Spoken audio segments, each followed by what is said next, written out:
जडलो तो आता पायी हो काही वेगळा हो काही वेगळा हो काही वेगळा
जडलो तो आता पाये,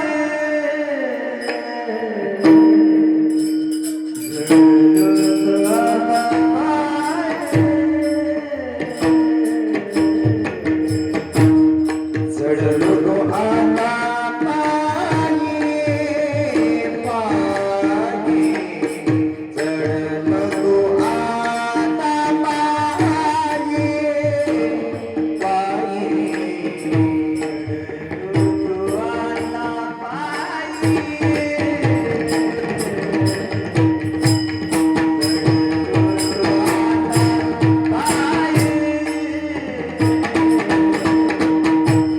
जडलो तो आता पाये, पाये, जडलो तो आता पाये, पाये.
साऊंडला क्लिअर द्या, ट्रबल गेल.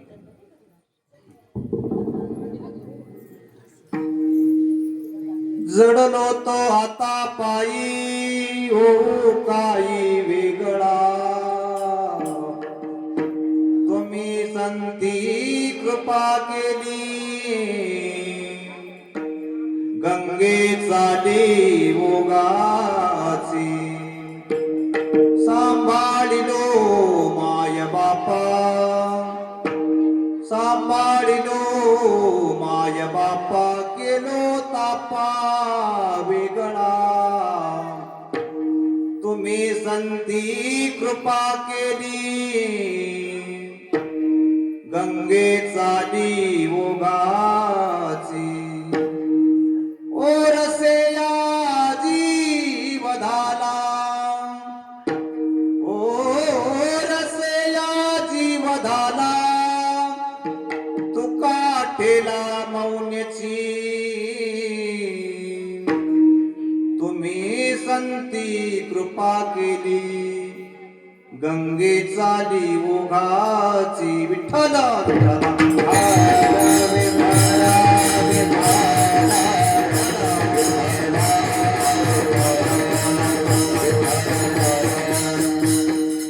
महायोग पीठे तटे भीमरथ्या वरं पुंडरीकाय दातुं मुनीन्द्रैः समागत्य तिष्ठन्तमानन्दकन्दम् परब्रह्मलिङ्गं भजे पाण्डुरङ्गं पाण्डुरङ्गा करू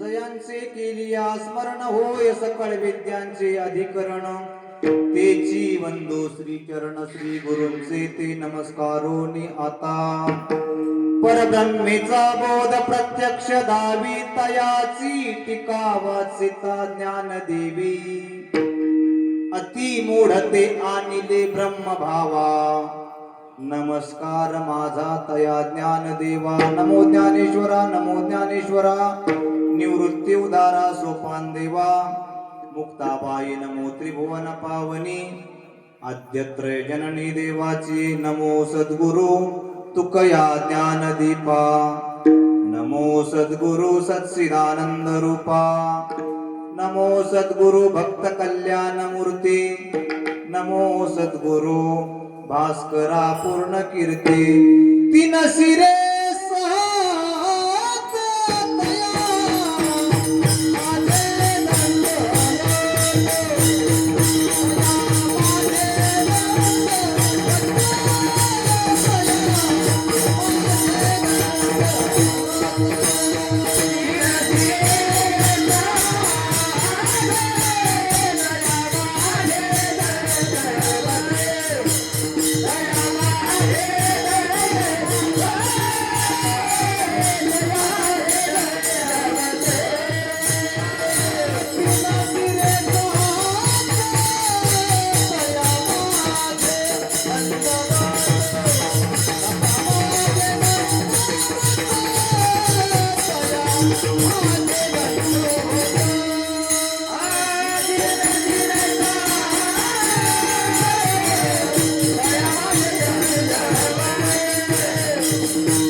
अष्टसिद्धि नवनिधि के दाता असबर दीन जानकी माता राम रसायन तुमरे पासा सदा रहो रघुपति के दासा राम लक्ष्मण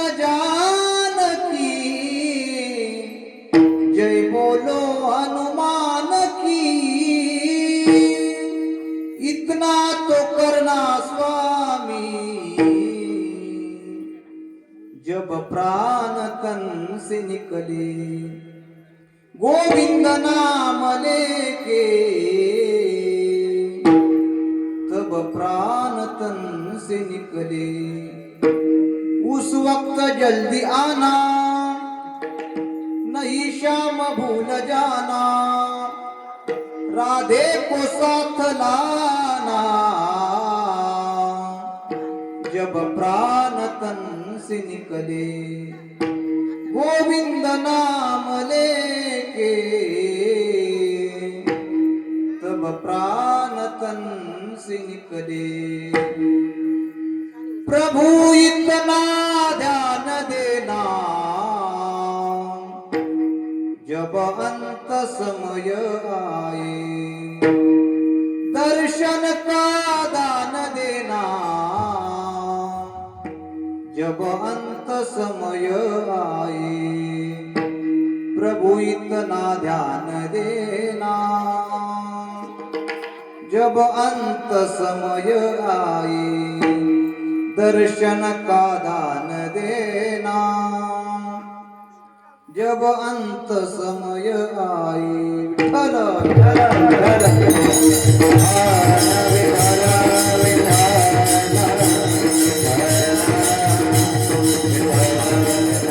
चढलो तो आता पायी होऊ काही वेगळा, तुम्ही संती कृपा केली, गंगे चाली ओघाची प्रस्तुत। प्राप्त प्रसंगी प्राप्त स्थळी कीर्तन रूपी सेवेकरता घेतलेला अभंग, वैदिक सिद्धांत शोधक, सकल साधक जन बोधक, पंढरी पथ साधक, संसार गतिरोधक, प्रेमाद्भुत सिंधू, कुळसागर इंदू, कान्हा प्रिय बंधू आणि गुणातीत साधू जगद्गुरु तुकोबाराय यांचा उत्कृष्ट असा 4 चरणाचा अभंग असून, या अभंगाच्या माध्यमातून जगद्गुरु तुकोबाराय स्वतःच्या जीवनातील झालेला बदल, स्वतःच्या जीवनातील झालेलं परिवर्तन या अभंगातून प्रतिपादन करतात. विठ्ठल विठ्ठल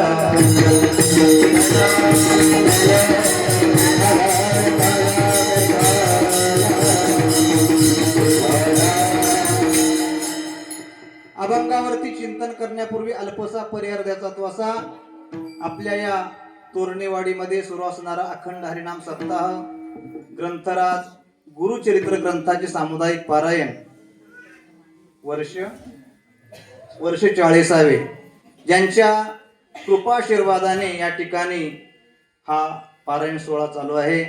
वैकुंठवासी श्री गुरु नामदेव महाराज, पंढरीनाथ महाराज नामदास, त्याच पद्धतीने वैकुंठवासी श्री हरिभक्त पारायण गुरुवर्य हरिभाऊ गुरुजी शिंदे यांच्या कृपाशीर्वादाने, त्याच पद्धतीने श्री हरिभक्त पारायण बाळकृष्ण महाराज शिंदे यांच्या मार्गदर्शनाखाली या ठिकाणी सुरू असणारा हा पारायण सोहळा आणि या सोहळ्यातील आजची 3ऱ्या दिवसाची सेवा तुम्हा सर्व गावकऱ्यांच्या प्रेमामुळे माझ्या वाटेला आलेली आहे. ज्ञानोबाराय, तुकोबाराय, सद्गुरु जोग महाराज, भगवान दत्तात्रय भगवान ज्याप्रमाणे बुद्धी देतील त्या पद्धतीने नियोजित वेळामध्ये अभंगावरती तोडक्या मोडक्या शब्दामध्ये चिंतन करण्याचा प्रयत्न करणार आहे. विठ्ठल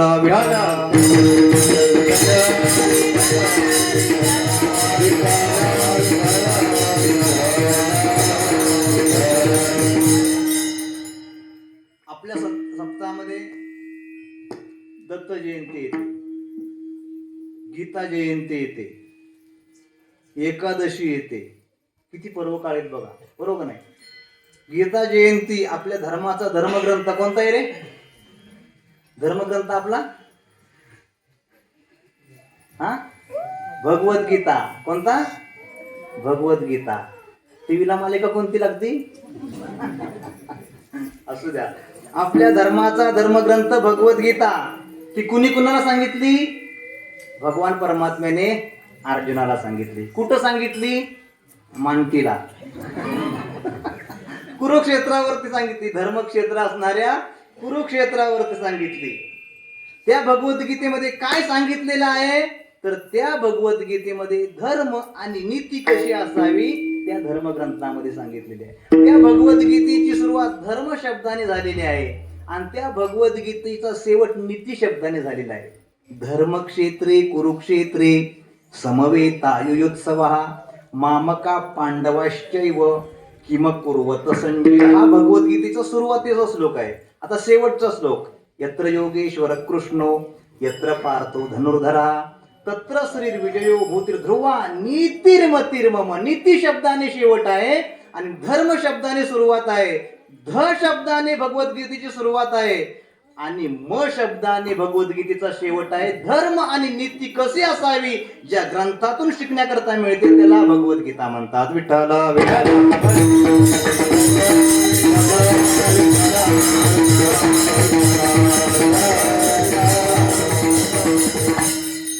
आता असे काय आहेत की गीता शब्द त्यांच्या कधी कानावर पडलेला नाही.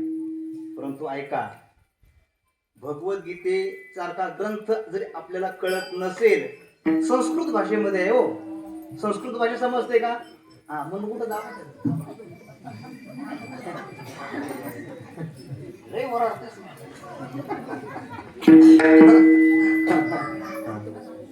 भगवद्गीता जरी आपल्याला नाही समजत नाही समजू द्या, संस्कृत भाषेमध्ये आहे ना ती, नाही समजणार आपल्याला.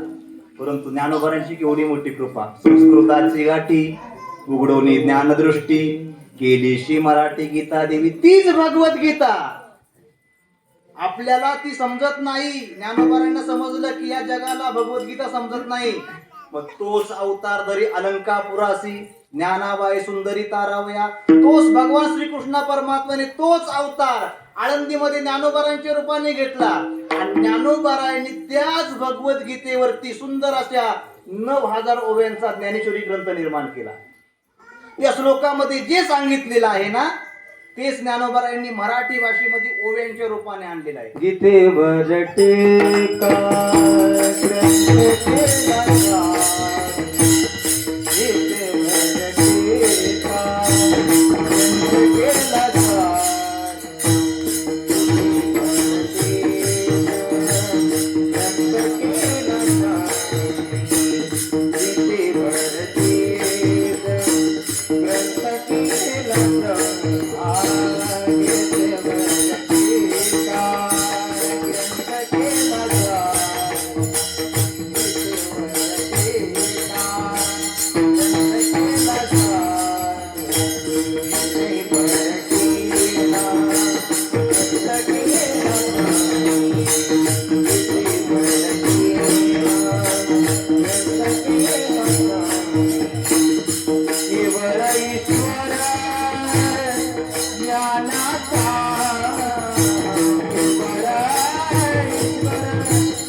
भगवद्गीतेचा अर्थ सोप्या सोप्या सोप्या शब्दामध्ये सर्वांच्या गळी उतरेल, सर्वांच्या पसनी पडेल असा उदाहरण देऊन ज्ञानोबारायांनी एक एक श्लोकाचा उदाहरण देऊन असं ओव्यांच्या अर्थाने त्या ठिकाणी ओव्या ग्रंथ निर्माण केला.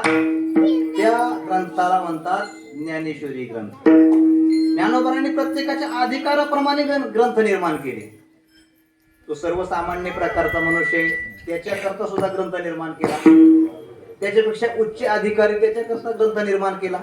त्याच्याकरता उच्च अधिकारी त्याच्याकरता ग्रंथ निर्माण केला. जीवनमुक्त आहे त्याच्याकरता ग्रंथ निर्माण केला. सर्वसामान्य प्रकारचा संसारिक मनुष्य आहे, आपल्या प्रपंचातून थोडा सुद्धा वेळ भगवंताकरता देऊ शकत नाही, आशाचा सुद्धा उद्धार झाला पाहिजे. आशा करता ज्ञानोबारांनी हरिपाठ नावाचा ग्रंथ निर्माण केला. हरिपाठ वाचा, आपल्या जीवनाचा उद्धार करून घ्या. उच्च अधिकार साधक अवस्था ज्याची प्राप्त झालेली आहे. साधकांकरता ज्ञानोबारायांनी ज्ञानेश्वरी नावाचा ग्रंथ निर्माण केला. त्या भगवद्गीतेवरती ओव्यांचे अलंकार चढवले. गीता अलंकार, नाम ज्ञानेश्वरी ब्रह्मानंद लहरी प्रगट केली. त्याच्यापेक्षा उच्च अधिकारी योगी योग्या करता काय केलं? ज्ञानोबारायांची चांगदेव 65 नावाचा ग्रंथ 65 ओव्यांचा निर्माण केला. त्या चांगदेव 65 योग्यांनी तो घ्यावा आणि आपल्या जीवनामध्ये आनंद प्राप्त करून घ्यावा. उच्च अवस्था ज्यांनी जीवनमुक्त अवस्था प्राप्त करून घेतलेल्या आहे त्यांच्याकरता अमृत अनुभव 700 ओव्यांचा ज्ञानोबारायांनी ग्रंथ निर्माण केला. प्रत्येकाने प्रत्येक ग्रंथ संपदा घ्यावा, आपापल्या जीवनामध्ये त्याचा वापर करावा, जीवन कृतकृत्य करून घ्यावं. सर्वांकरता ज्ञानोबारायांनी ग्रंथ संपदा निर्माण केली. परंतु ज्यांनी निर्माण केली ना त्यांना त्यावेळेस कुणी अन्न सुद्धा खाण्याकरता दिलं. काय अवस्था होती ज्ञानोबारायांची. अहो अन्न खाणं तर जाऊ द्याच, एखाद्याने झोळीमध्ये कोरान्न वाढावं आणि त्या लोकांनी ते मातीमध्ये टाकावं, मातीमध्ये टाकून ते परत उचलून घेतील म्हणून ते पुन्हा मातीमध्ये मिसळून टाकावं, एवढी अवस्था त्यांची करून टाकली. साही अपरा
साहे अपराध जनाचा, जनांचा अपराध सहन करून ज्यांनी ज्यांनी त्रास दिला ना, तर ज्ञानोबाच्या मनामध्ये आलं असतं का नाही, ज्याने ज्याने त्रास दिला ज्ञानोबारांनी फक्त जर वाकडी दृष्टी त्यांच्याकडे टाकली असती का नाही, बिना लाकडाची जळली असते महाराज.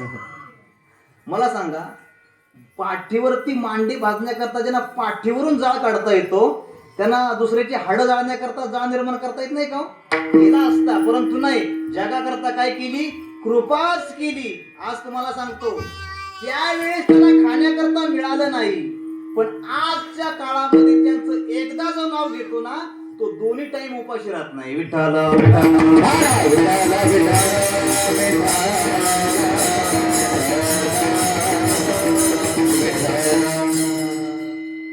आळंदीमध्ये महाराज 10 वर्ष राहिलो. किती वर्ष? 10 वर्ष. आई नाही, वडील नाही. आळंदीमध्ये होते काय वडील? आई गावाकडे, वडील गावाकडे. तिथं बनवण्याकरता काही स्टोव नाही, काय कोणत्या प्रकारची सामग्री नाही, कोणत्या प्रकारची सोयी सुविधा नसताना सुद्धा राजेशाही थाटामध्ये जो मनुष्य जीवन जगू शकत नाही ना, ते जीवन ज्ञानोबारांनी आम्हाला दिलं. विठ्ठल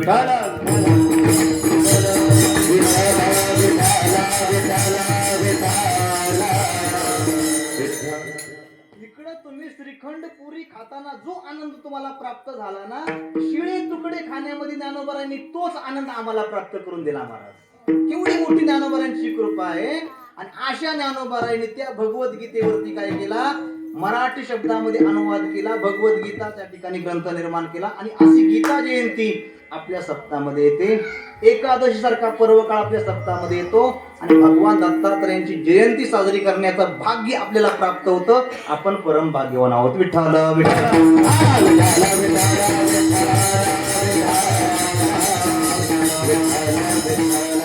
आपल्या अभंगाचं चिंतन करू. जगामध्ये 2 प्रकारचे वर्ग पाहायला सापडतात. एक परमार्थ करणारा वर्ग आणि एक संसार करणारा वर्ग. परमार्थ करताना सुद्धा कष्टच करावे लागतात आणि संसार करताना सुद्धा काय करावं लागतात? कष्टच करावे लागतात. परंतु ऐका, फरक इतका आहे, संसार मरेपर्यंत करा, संसाराला फळ नाही महाराज. आणि परमार्थ राळ्या तिळ्या एवढा करा, त्याला फळ प्राप्त झाल्याशिवाय राहत नाही. विठाला विठाला.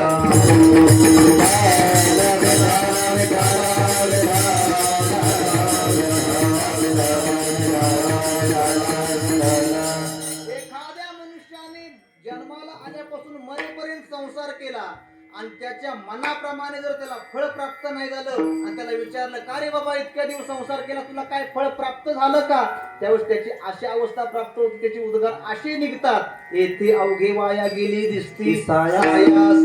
तुका म्हणे नाश दिशे झाला वेचाचा, माझ्या आयुष्याचा नाश झाला, हातामध्ये काही सुद्धा प्राप्त झालं नाही. परंतु परमार्थ एक क्षणभर करा, राळ्या तेळ्या एवढा करा. राळा केवढा असतो? राळा अत्यंत लहान असतो. तीळ केवढा असतो? तितका परमार्थ करा. त्या परमार्थाला तुम्हाला फळ प्राप्त झाल्याशिवाय राहत नाही. कष्ट परमार्थामध्ये सुद्धा आहे आणि कष्ट संसारामध्ये सुद्धा आहे. परंतु परमार्थ करत असताना सफलता प्राप्त करून घ्यायची असेल तर कृपेची जोड आवश्यक आहे. आणि संसार जर सफल करायचा असेल तर प्रारब्ध अनुकूल पाहिजे. विठाला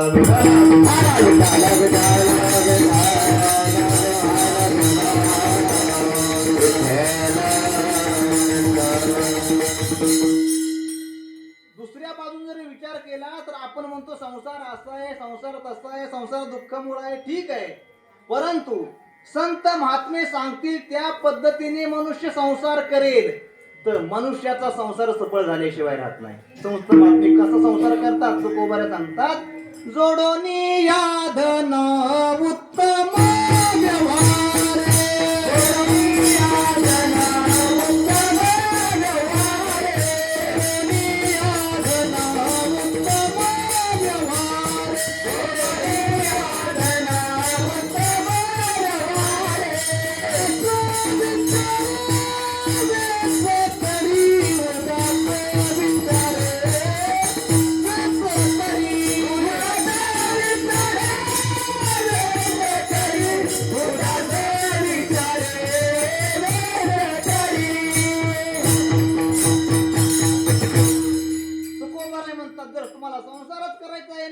संसार मी सांगतो तसा करा, तुमच्या संसाराला फळ प्राप्त झाल्याशिवाय राहणार नाही. सांगा तुकाराम महाराज, आणि कसा संसार करायचा? तुकोबाराय रीत सांगतात संसार कसा करायचा. जोडोनिया धन, तुम्ही धन जोडा. कसे? उत्तम व्यवहारे, उत्तम व्यवहाराने तुम्ही धन कमवा. आणि कमवलेलं धन तुम्ही बँकेमध्ये साठवून ठेवू नका. मग काय करा? उदास विचारे वेच करी ते दान धर्मामध्ये खर्च करा. तुमच्या घर प्रपंचा करताही खर्च करा आणि दान धर्मामध्ये सत्कार्यामध्ये ते खर्च करा. असा जर तुम्ही संसार केला तर फळ काय प्राप्त होईल? उत्तमची गती तो एक पावेल, उत्तम भोगील जीव खाणी, त्याला उत्तम अशी मेल्यानंतर गती प्राप्त झाल्याशिवाय राहणार नाही. उत्तम अशा खाणीमध्ये त्याला जन्म प्राप्त झाल्याशिवाय राहत नाही. अजून काय साधना करायची संसारामध्ये? तुकोबाराय म्हणतात, शांती रूपी नव्हे कोणाचा वाईट, वाढवी महत्व वडिलाचे. त्या ठिकाणी म्हणतात की शांत त्या ठिकाणी राहून आपल्या पूर्वजांची कीर्ती काय करावी?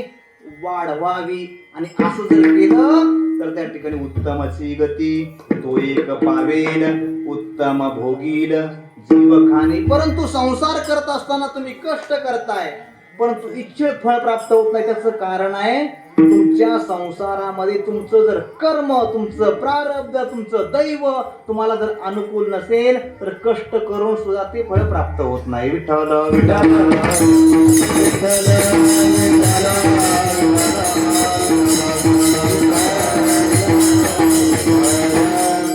एक उदाहरण देऊन सांगेन तुम्हाला. एक भगवान शंकराचा भक्त सकाळी उठायचा, मंदिरामध्ये पूजित हातामध्ये पूजित साहित्य घेऊन मंदिरामध्ये जायचा, भगवान शंकरांची पूजा करायचा आणि पूजा केल्यानंतर पुन्हा आपल्या घरी जायचा. अशा वर्षानुवर्ष त्याचा नियम चालला होता.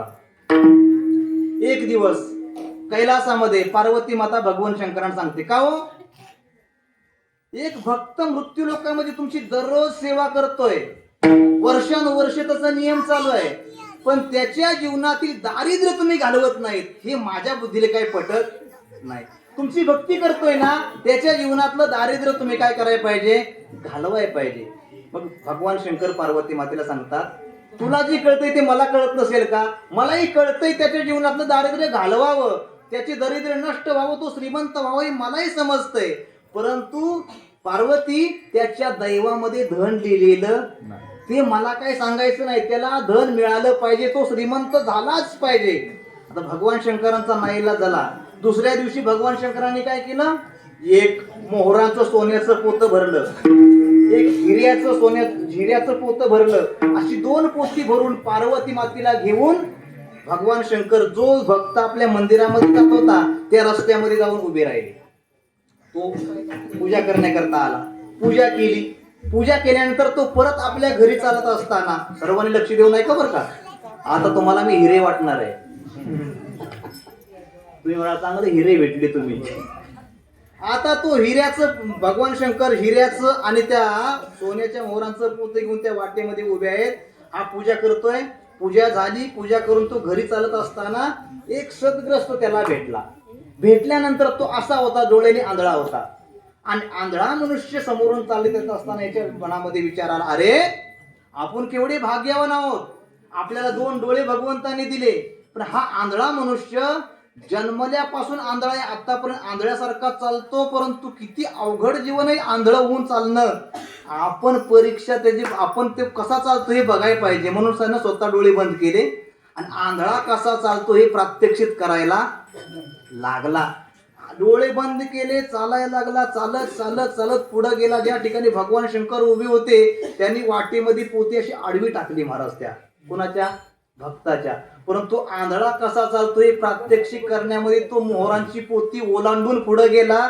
ती मोहरांची पोती त्याला प्राप्त झाली नाहीत. का? प्रयत्न करत होता, भगवान शंकर देण्याकरता तयारी होते, पण दैवाची गैरहजेरी असल्यामुळे त्याला ते प्राप्त झालं नाही. विठ्ठल विठ्ठल.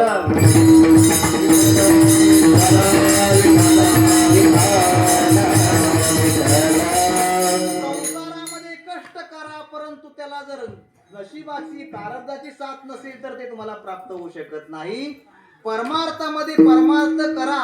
आणि ती परमार्थ करत असताना जर संतांची कृपेची जोड त्या परमार्थाला नसेल तर तुमचा परमार्थ सुद्धा केव्हा सफल होत नाही. जगद्गुरु तुकोबार आहे, तुमच्या जीवनामध्ये तुम्हाला भगवंताची प्राप्ती झाली, तुम्ही केलेली साधना सफल झाली.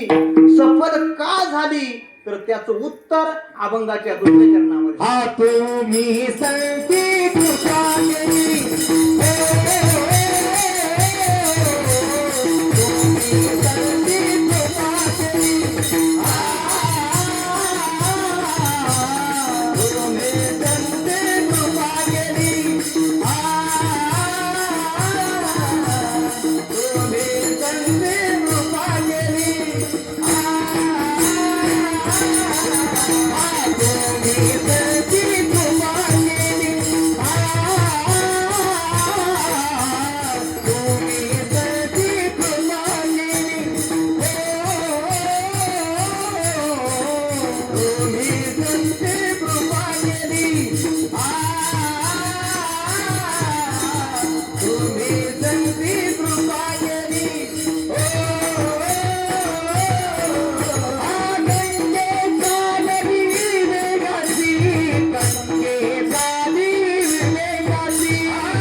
तुम्ही संती कृपा केली गंगे चाली ओघाची. तुकोबारांची जर गात्यातले अभंग आपण वाचू गेलो तर तुकोबारांच्या गातेमध्ये असे अभंग आपल्याला वाचण्याकरता सापडतील. काय अभंग आहे? मी तव अनाथ अपराधी कर्महीन मती मंद बुद्धी तुझे आठवले नाही कधी वाचे कृपानिधी वाई बापा. तुकोबाराय म्हणतात मी अनाथ आहे, मी अपराधी आहे, मी कर्महीन आहे, मी मतिमंद बुद्धी आहे असे म्हणणारे तुकोबाराय एका ठिकाणी म्हणतात मी धन्य झालो आता याशी संधी नाही न पडे या बाही काळ हाती किंवा धन्य आम्ही जन्मालो धन्य आम्ही जन्मालो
कर्महीन मतिमंद बुद्धी आणि तेच तुकोबार आहे. दुसऱ्या अभंगामध्ये सांगतात धन्य आम्ही जन्मालो दास विठोबाची झालो. तुकोबार आहे सांगा एका अभंगामध्ये तुम्ही अनाथ अपराधी म्हणताय आणि एका अभंगामध्ये धन्य झालो म्हणताय.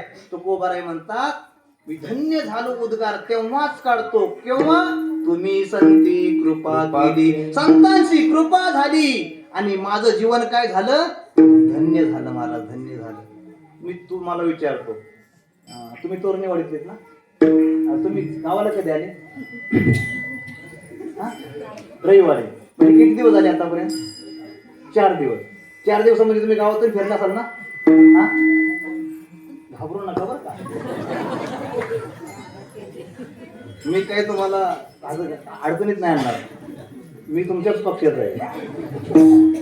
मी तुम्हाला विचारतो तुम्ही गावात 4-5 दिवसात फिरायला असाल का नाही?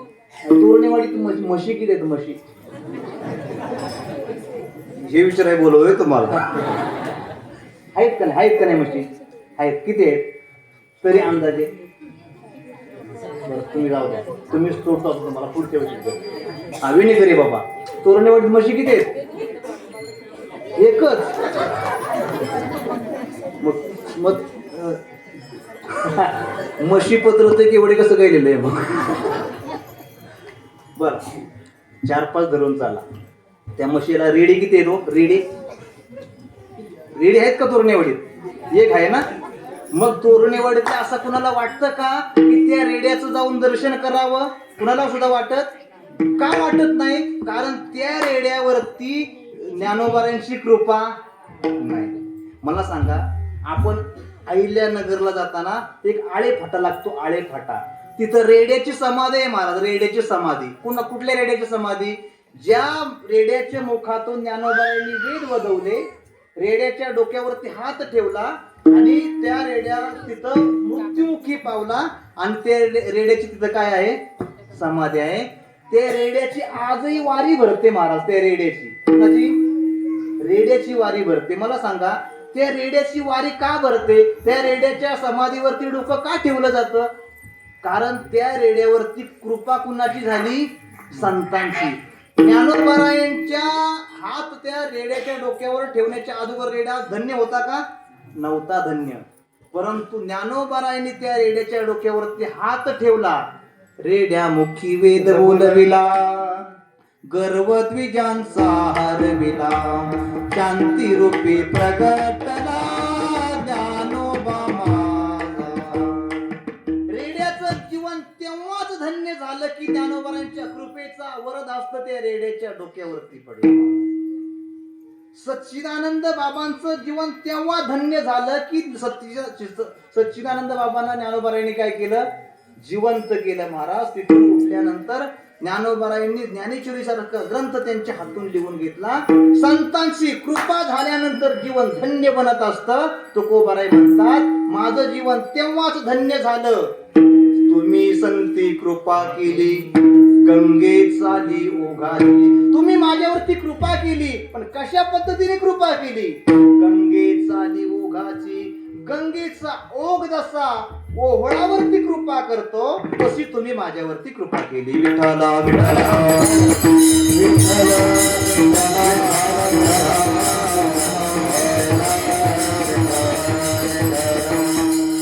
आता गंगेचा ओघ 3 प्रकाराने कृपा करतो. किती प्रकाराने? 3 प्रकाराने. आता तुमची इच्छा असो नाही तर इच्छा नसो, तुम्हाला ऐकायला लागणार.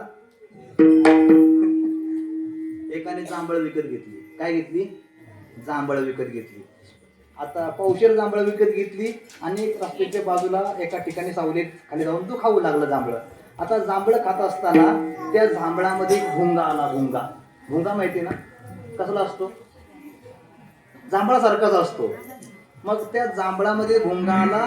जांभळे खात असताना तो भुंगाही तोंडामध्ये गेला आणि त्याच्या दाताखाली तो सापडला. भुंगा दातामध्ये सापडल्याबरोबर भुंगा चिर चिर चिर चिर असा आवाज येऊ लागला. तो भुंग्याला म्हणतोय, चिर कर नाही तर पीर कर. तुझ्या वजनाचे पैसे मी देऊन टाकलेले, तुला आता मी सोडत. तसं आता 9 ते 11 माझ्या ताब्यात तुम्ही सापडलेला. चिर करा नाहीतर तुम्हाला सोडत नाही बरं का. असो, या ठिकाणी संत महात्मे सांगतात, संतांची कृपा आपल्या जीवावरती झाल्यानंतर जीवाचं जीवन काय बनतंय? धन्य बनते. धन्य महाराज. संत महात्म्यांची कृपा आपल्या जीवनामध्ये महत्वाची आहे. सर्व जीवनामध्ये संपून जातं महाराज. सत्ता प्राप्त करून घेतली, सत्ता संपून जाते. संपत्ती प्राप्त केली, संपत्ती काही दिवसांनी संपून जाते. मान मान्यता प्राप्त केली, मान संपून जातो महाराज.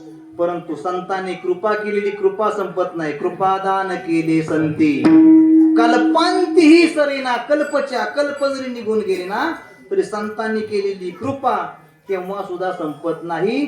ती संत महात्मेची कृपा 3 पद्धतीने असते महाराज. गंगा जशी ओघावरती कृपा करते ना 3 प्रकारे. मग कशी कृपा करते गंगा ओघावरती? ऐका. एखाद्या गावातील गटारातून येणारं पाणी जर त्या गंगेमध्ये चाललं असेल का नाही, गंगा किती दिवसानंतर आपलं नाव त्या गटाराला देते हो? अहो, त्या गटाराचं पाणी नदीमध्ये मिसळल्याबरोबर लगेच त्या गटाराला कोणाचं नाव प्राप्त होतंय?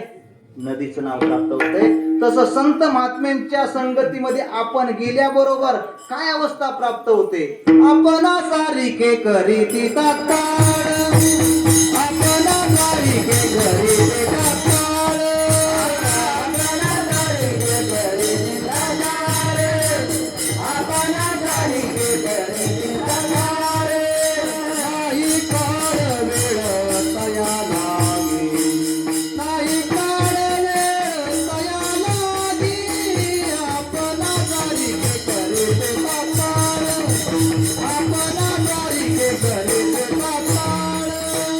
नाही काळ वेळ तया लागे, नाही काळ वेळ तया लागे, आपणा सारिखे करीती तात्काळ, आपणा सारिखे करीती तात्काळ, करीती तात्काळ, करीती तात्काळ. ज्याप्रमाणे नदी त्या गटाराला लगेच आपलं नाव देऊन टाकते, त्या पद्धतीने संतांच्या संगतीमध्ये गेल्यानंतर संत महात्मे तात्काळ त्यांच्यासारखं आपल्याला काय करतात? बनवून टाकतात. संत महात्म्यांसारखं बनवून टाकतात. एखाद्या चंदनाच्या वनामध्ये बांबूचं झाड असेल का नाही, बांबूचं कोणत्या प्रकारचं झाड असू द्या, त्या झाडाला चंदन आपल्यासारखं बनवून टाकतोय महाराज. तसं संत महात्म्यांच्या संगतीमध्ये गेल्यानंतर संत महात्मे लगेच आपल्यासारखं त्या जीवाला बनवून टाकतात. आपलेपणा त्या ठिकाणी देऊन टाकतात. आपल्या पदावरती बसवतात. कृपा कटाक्ष निहाळिले आपुले पदी बैसविले. कृपेने आपल्या पदावरती संत महात्मे बसवतात. जगामध्ये सर्व माणसं दुसऱ्याला देतील पण आपलं पद देतील का हो? आपलं पद देत नाहीत महाराज. परंतु ऐका, संत महात्मे त्यांच्या संगतीमध्ये त्यांची सेवा करणाऱ्याला आपलं स्वतःच पद बहाल करतात. दुसरी कृपेचा प्रकार आहे का, गटाराचं पाणी नदीमध्ये येत असताना नदी त्या गटाराचे गुणदोष पाहत नाही महाराज. पाहते का? नाही पाहत. किती घाण पाणी आहे, किती त्यामध्ये कचरा आहे, अशा पद्धतीने कोणत्या प्रकारचे गुणदोष न पाहता आपल्यामध्ये समाविष्ट करून घेते. त्या पद्धतीने संत महात्म्याकडे कोणत्याही प्रकारचा जीव जाऊ द्या, कोणत्याही प्रकारच्या जीवाची गुणदोष न पाहता संत महात्मे त्याच्यावरती कृपा करतात. विठ्ठल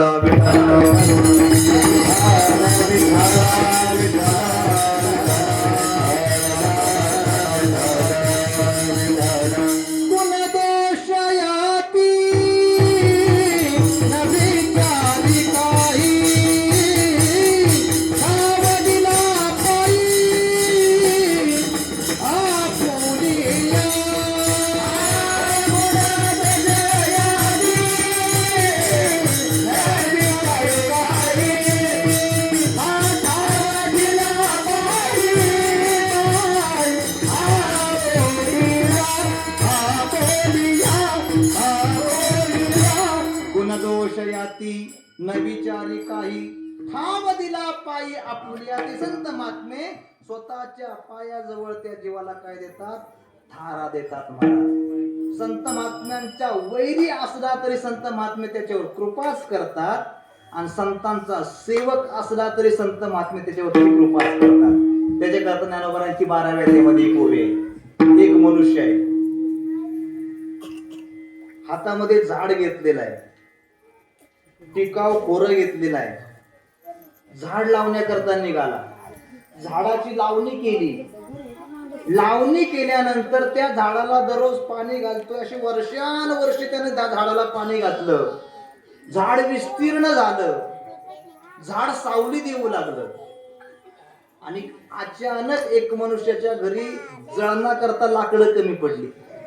म्हणून त्या मनुष्याने खांद्यावरती कुऱ्हाड घेतली आणि तो मनुष्य झाड तोडण्याकरता त्या झाडाच्या दिशेने चालला. चालून चालून थकला. थकल्यानंतर त्या झाडाखाली म्हणला 5 मिनिटं सावली खाली थांबू आणि नंतर झाड तोडू. मला सांगा, ज्यानं झाड लावलं त्यालाही झाड काय देणार? सावलीच देणार. आणि जो कुऱ्हाड घेऊन तोडण्याकरता गेलेला आहे त्यालाही झाड काय देणार? ज्ञानोबारांची ओवी किती सुंदर आहे. जो खांडावया गावो घाली का लावणी जयाने केली, दोघा एकची सावली वृक्ष दे जैसा. बरोबर आहे म्हणता. जो खांडण्याकरता जातो त्यालाही झाड सावलीच देतं आणि ज्यानं लावणी केली त्यालाही झाड सावलीच देतं. त्या पद्धतीने गुणी मनुष्य संतांकडे गेला तरी संत महात्मे कृपाच करतात आणि अवगुणी गेला तरी संत कृपाच करतात. विठ्ठल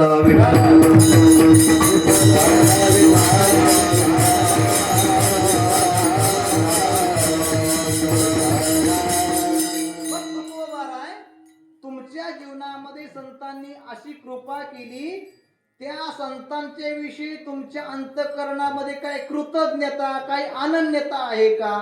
ती अनन्यता, ती कृतज्ञता अभंगाच्या प्रथम चरणामध्ये.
बसून त्रास होत नाही ना तुम्हाला?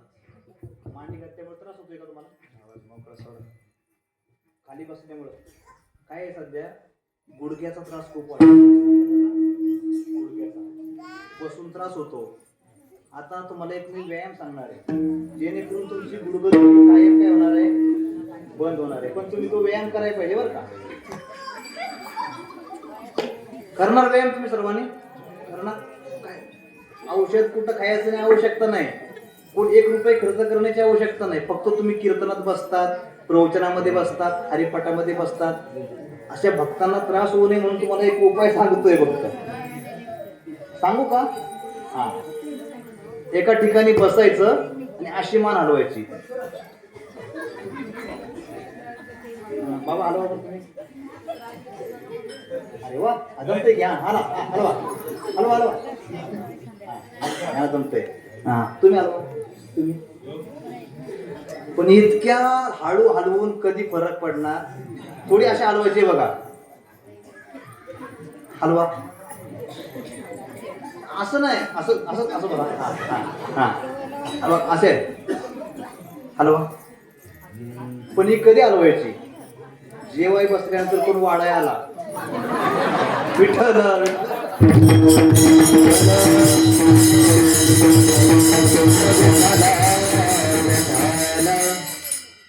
जेवाय बसते कोण वाढाय आला की काय करायचं? श्रीखंड वाढू का? तुमचं वजन कमी होणार आणि वजन कमी झालं की गुडघे दुखायचं आपोआप.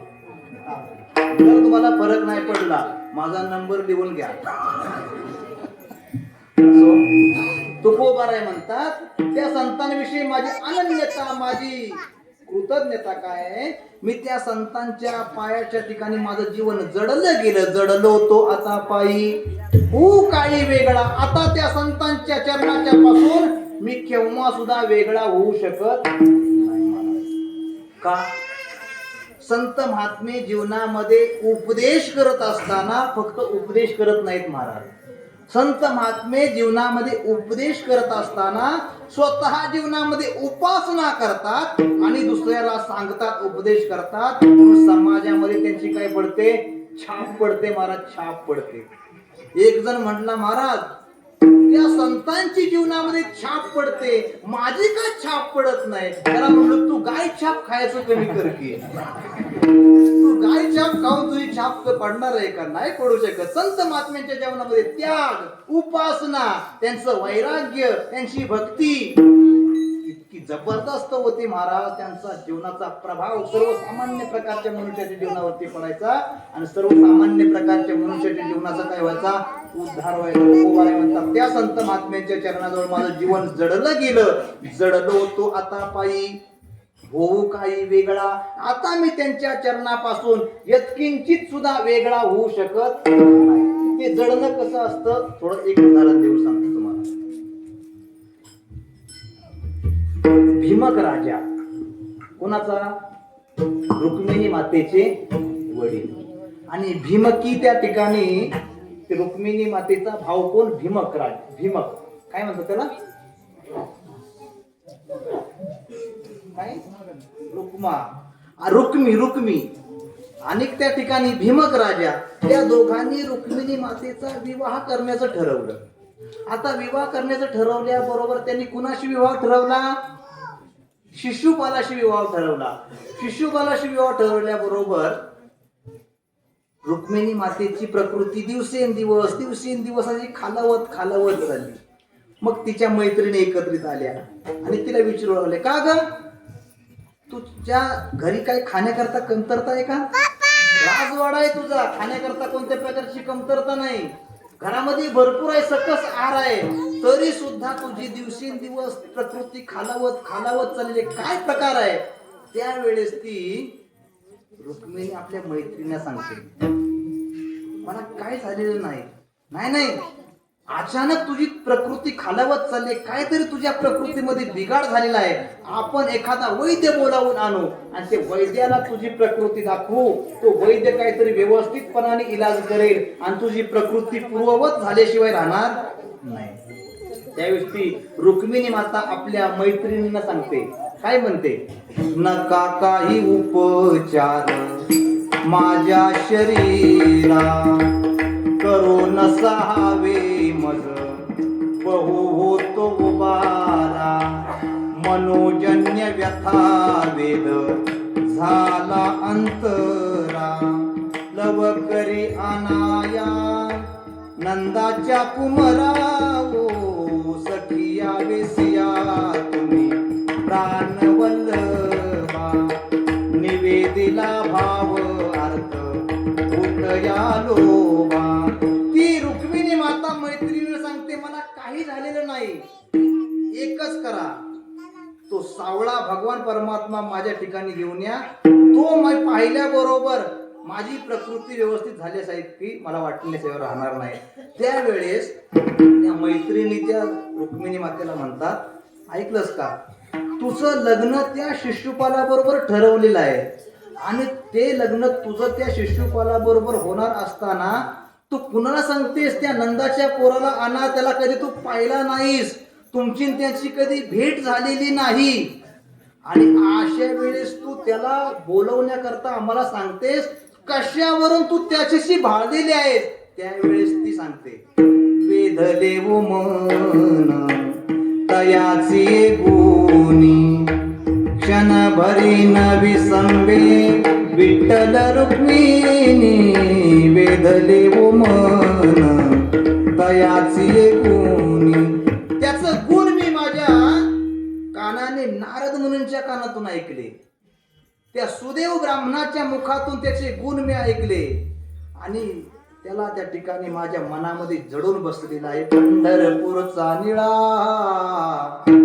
लावण्याचा पुतळा, विठू देखियला डोळा पायी येवो, विठू देखियला डोळा पायी येवो, वेधले वो मन तयाची ये गुणी. रुक्मिणी माता मैत्रीने सांगते, शिशुपाल नवरा मी नवरी आणि श्रीकृष्ण नवरा मी नवरी. ज्या पद्धतीने रुक्मिणी मातेचं जीवन त्या श्रीकृष्ण परमात्म्याच्या चरणाजवळ जडलं, त्या पद्धतीने तुकोबाराय म्हणतात माझं जीवन त्या संत महात्म्यांच्या चरणावरती जडून गेलेलं आहे. ठीक आहे तुकाराम महाराज, तुमचं जीवन त्या संत महात्म्यांच्या चरणावरती जडलं, त्या संतांनी तुमच्या करता काय केलं अभंगाच्या तिसऱ्या चरणात आता सांभाळिलो माय बाबा, सांभाळिलो माय बाबा, सांभाळिलो माय, सांभाळिलो माय बाबा, सांभाळिलो माय बाबा, सांभाळिलो माय बाबा, सांभाळिलो माय बाबा, सांभाळिलो माय बाबा. केला तांबा वेगळा, केला तांबा वेगळा, तुम्ही संती कृपा केली, कृपा केली, तुम्ही संती कृपा केली. केलं तांबा वेगळा, केलं तांबा वेगळा, तुम्ही संती कृपा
सांभाळिलो माय बापा, केलो तापा वेगळा. त्या मायबाप संतांनी तुकोबाराय म्हणतात माझा सांभाळ केला.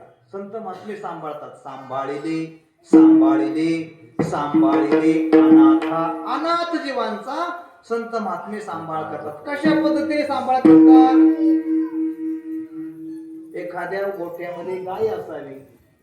आता गाय दिसत नाही. बाळा तू कुठे राहतो रे? तू मुंबईला का गावाकडं? तू तू हा तू मुंबईला. मुंबईला ना? कुठं? हा क्षेत्र 8ला म्हणजे वाशीला, बरोबर का नाही? दूध कोण देत? भैया.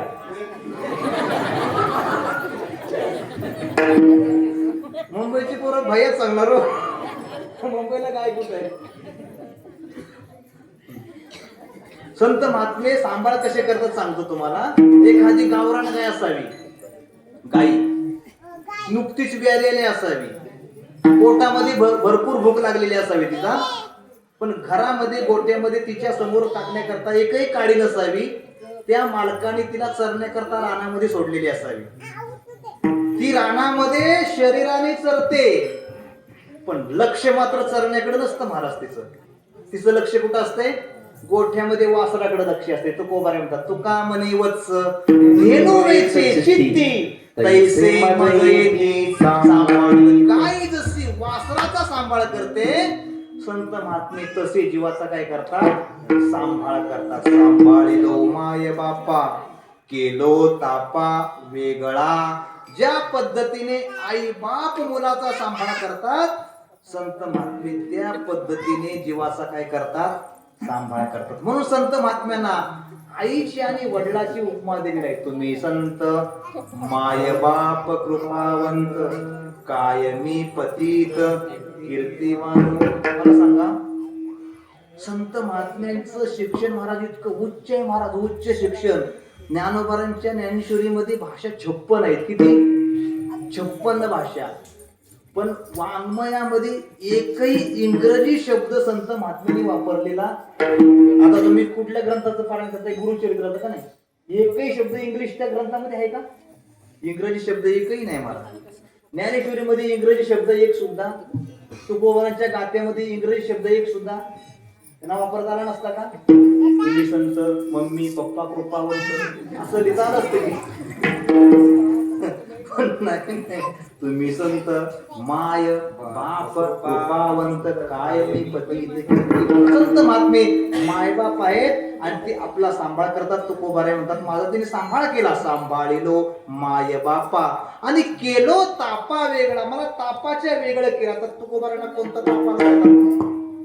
तुकोबारांना कोणता ताप आला होता? आता कधी वाचला का आपण? तुकोबारांना कोणता ताप आला होता माहिती आहे तुम्हाला? तुम्हाला इकडं नाही येणार नाही. प्रत्येकाला 3 ताप येतात आणि आलेले आहेत आपल्याला. तुम्हाला आले का 3 ताप? नाही. तुम्हाला कधी ताप आला नाही? तो डोकल्याच ताप आहे म्हणा होता. प्रत्येकाच्या पाठीमाग 3 ताप आहेत. तुम्ही बसलेल्यांच्या पाठीमाग 3 आहेत. मी उभा आहे, माझ्या पाठीमाग 3 आहेत. हे वाजवणाऱ्यांच्या पाठीमाग 3 ताप आहेत. एक टाळकऱ्यांच्या पाठीमाग 3 ताप आहेत. सांगू का कोणते? आध्यात्मिक ताप, आधी भौतिक ताप, आदिदैविक ताप. 3 प्रकारचे ताप आहेत. आध्यात्मिक ताप कशाला म्हणतात ऐका? शरीरी प्रगती रोग व्याधी. शरीरामध्ये रोग उत्पन्न होणे याला आध्यात्मिक ताप म्हणतात. काहींचं शरीर चांगलं असतं महाराज, शारीरिक व्याधी त्याला काही सुद्धा शरीर चांगलं असतंय, पण त्याला आधी भौतिक ताप असतोय. आधी भौतिक ताप कशाला म्हणतात?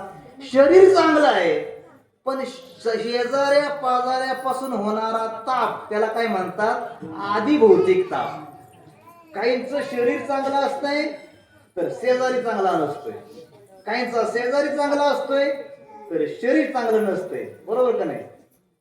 शेजारी इतका चांगला आहे की दररोज त्याला 1 किलो साखर घरात आणून देतोय. किती? शेजारचा किती किलो साखर? पण शरीर इतकं खराब झालेलं आहे, सांगितले डॉक्टरने साखर खायची. शरीरामध्ये रोग उत्पन्न होणे त्याला आध्यात्मिक ताप म्हणतात. शेजारी पाजाऱ्यापासून होणारा ताप त्याला आधी भौतिक ताप म्हणतात. काहींचं शरीरही चांगलं असतं, शेजारी पाजारी चांगले असतात, परंतु शेवटचा ताप आहे आदिदैविक ताप. दैवी कोप होणे, अतिवृष्टी होऊन सर्वच्या सर्व वाहून जाणे किंवा पाऊस न पडून सर्व दुष्काळ पडून जाणे त्याला दैवी कोप म्हणतात. असा जर कोप होत असेल समजायचं देवाचा आपल्यावरती झालेला कोप आदिदैविक ताप त्या ठिकाणी निर्माण झालेला आहे. एकाने केलेलं पाप उदयाला आलं की एकट्याला दुःख भोगावं लागतं, त्याला वेष्टी पाप म्हणतात. वेष्टी. आणि सार्वजनिक पाप जेव्हा उदयाला येतं ना त्या सर्वांना एकदम दुःख भोगावं लागतं, त्याला म्हणतात आदिदैविक ताप, देवाचा कोप. विठ्ठल विठ्ठल.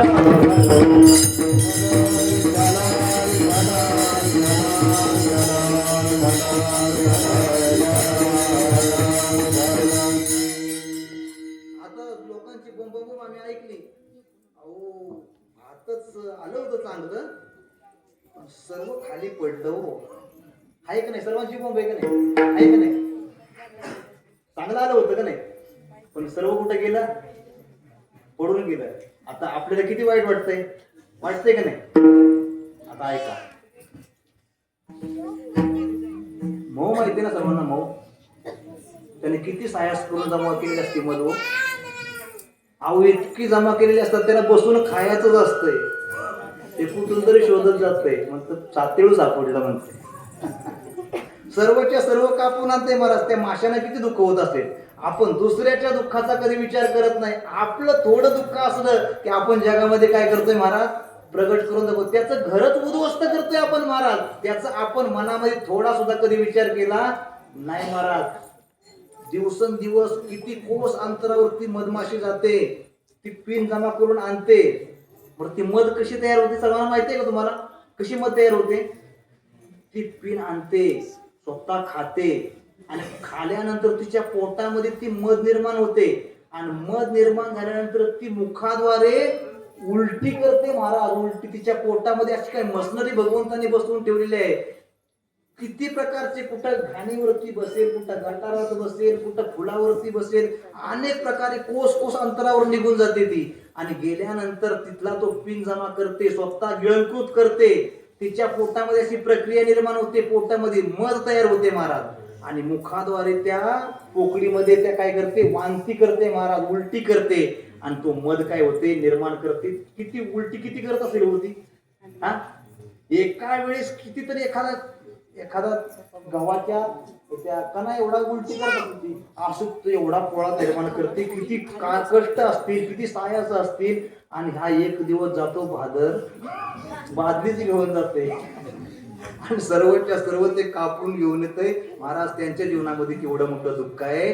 त्यांच्या दुःखाचा आपण केव्हा विचार करत नाही, पण आपलं दुःख जगासमोर मांडल्याशिवाय राहत नाही. तुकोबा नाही म्हणतात, मला त्या संत महात्म्यांनी सांभाळलो माये बापा, केलो तापा वेगळा, त्या 3 तापांच्या पलीकडे मला नेऊन ठेवलं. ठीक आहे तुकाराम महाराज, तुम्हाला त्या संत महात्म्यांनी 3 तापाच्या पलीकडे नेलं. संत महात्म्यांची तुमच्यावरती कृपा झाली. तुम्हाला त्या संतांच्या विषयी काय 2 शब्द बोलण्याकरता सांगितलं तर तुम्ही त्या संत महात्म्यांविषयी काय बोलणार. तुकोबारे म्हणतात, मी मौन रूप राहणार अभंगाच्या शेवटच्या चरणामध्ये सांगतो.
जीवधाला तुका ठेला मौनेची तुकोबाराय म्हणतात. त्या संत महात्म्यांच्या विषयी बोलण्याकरता माझी भाषा कशी कमी पडते, अत्यंत त्या ठिकाणी कुंठित होते. मला त्या संत महात्म्यांच्या विषयी काय बोलता येत नाही. तुकोबाराय एका ठिकाणी म्हणतात, काय वानो आता न पुरे हे वाणी मस्तक चरणी ठेवी तसे, मुखाने त्यांच्याविषयी काय बोलण्यापेक्षा माझं मस्तक त्या संत महात्म्यांच्या चरणावरती ठेवणं हाच मोठेपणा आहे.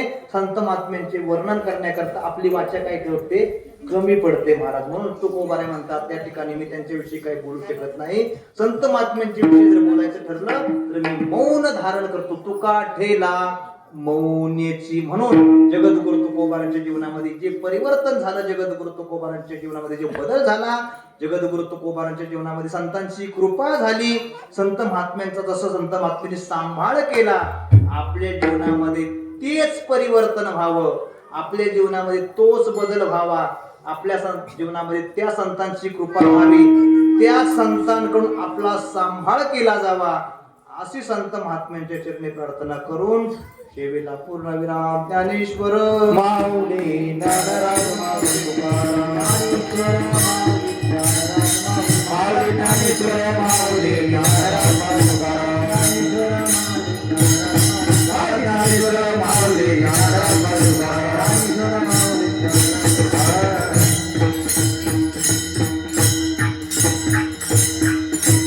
जडलो तो आता ती कृपा केली गंगेचा दिवघाची ओरसे या जीव झाला तुका ठेला मौनीची तुम्ही संती कृपा केली गंगेचा दिवघाची किंबहुना तुमचे केले धर्म कीर्तन हे सिद्धी नेले हेत माझे जी उरले पायिक पण पायाच्या प्रसादे काही बोलिलो विनोदे तुम्ही कृपा केली संती भय निरसले खंती क्रियामती ना एकमिगा तुझे दीन देवा करावा सांभाळ वारी माझी तळमळ नको माझे ठाई गुण दोष घालू काही देवा करावा सांभाळ वारी माझी तळमळ अपराधाच्या कोटी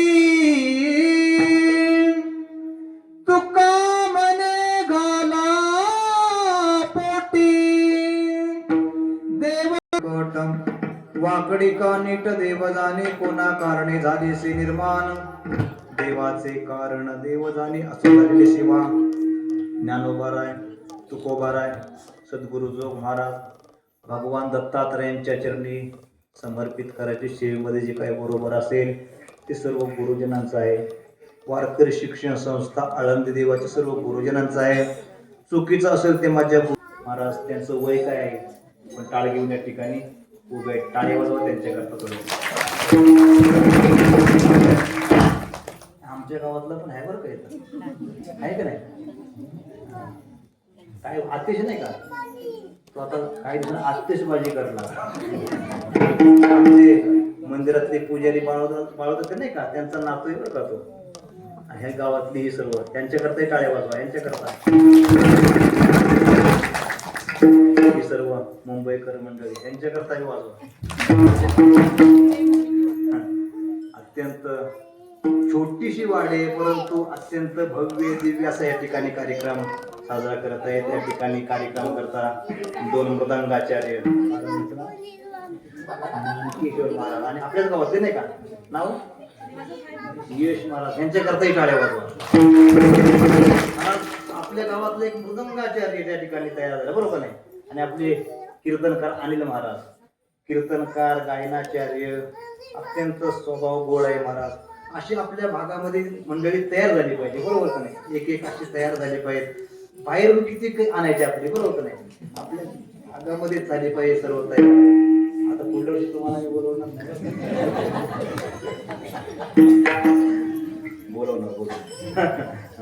असे गोड त्या ठिकाणी आमचे गायनाचार्य नाव काय महाराज केशव महाराज या ठिकाणी उपस्थित आहेत ज्यांच्या आज्ञेवरून या ठिकाणी येण्याचा योग प्राप्त झाला आमचे विठ्ठल माऊली त्यांनी सांगितलं महाराज एक दिवस तुम्हाला सेवा करावं लागेल या ठिकाणी सेवा करण्याचा योग प्राप्त झाला कार्यक्रमाकरता उपस्थित शिक्षक बँकेचे माजी संचालक आमचे मनोहर गुरुजी या ठिकाणी उपस्थित आहेत त्याच पद्धतीने कृषी उत्पन्न बाजार समितीचे संचालक आमचे आरडी साहेब या ठिकाणी आहेत आमचे किसन मामा या ठिकाणी आहेत त्यांच्याबरोबर आलेली सर्व ही मंडळी त्याच पद्धतीने आमचे वैकुंठवासी हरिभाऊ गुरुजी शिंदे यांचे सुपुत्र आमचे राजू साहेब आज ज्यांचं प्रवचन झालं नाही का या ठिकाणी उपस्थित झालेले आहेत त्याच पद्धतीने जांभळे गुरुजी रिटायर शिक्षक आहेत आता इथून पुढे ते परमार्थाकरता आपला वेळ काय करणार आहेत खर्च करणार आहेत त्याचप्रमाणे आमचे विठ्ठल मामा या ठिकाणी उपस्थित आहेत सर्वांना धन्यवाद देतो या ठिकाणी आमचे वडील या ठिकाणी उपस्थित आहेत तुम्ही सर्व तोरणेवाडीची सर्व मंडळी निपाणीहून आलेली सर्व मंडळी निपाण आलेल्या माता भगिनी तोरणेवाडीच्या सर्व माता भगिनी अजून कोणते गावचे आले हातरेवाडीचे अजून आपटीचं नाही कोण. एवढ्या थंडीत कोण रिक्षा आपटीचं घेत नाही. असो, सर्वांना देवे तेवढं धन्यवाद वगैरे. आतापर्यंत आपण देवाचं भजन केलं, शेवटी संतांचं भजन करायचं आणि शेवटी काय त्याचा ज्ञानदेव तुकाराम, ज्ञानदेव तुकाराम, ज्ञानदेव तुकाराम, ज्ञानदेव तुकाराम, ज्ञानदेव तुकाराम, ज्ञानदेव तुकाराम, देव तुकाराम, ज्ञानदेव तुकाराम. ओ ज्ञानदेव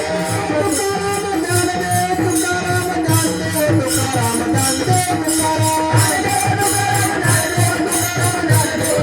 ज्ञानदेव तुकाराम.